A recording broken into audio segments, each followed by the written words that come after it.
আসসালামু আলাইকুম ওরহমতুল্লাহি বারাকাতুহু। মক্কা বিজয়ের ঘটনা 631 8 নম্বর হিজরি, বয়স নবী করিম সাল্লাল্লাহু আলাইহি সাল্লামের 61 বছর। 8 নম্বর হিজরি রমজান মাসে মক্কা বিজয়ের ঘটনা ঘটে। আল্লাহ পাক কোরআনে কারীমের মধ্যে বলছেন, লা তাসরিবা আলাইকুমুল ইয়াউমা ইয়াগফিরুল্লাহু লাকুম ওয়া হুয়া আরহামুর রাহিমিন। সূরা ইউসুফ আয়াত নম্বর 92।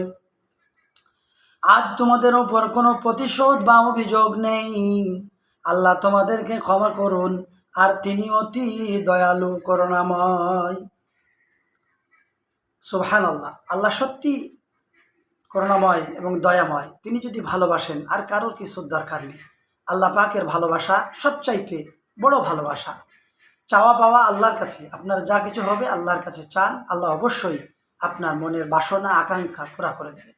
সকলে বলেন আমিন।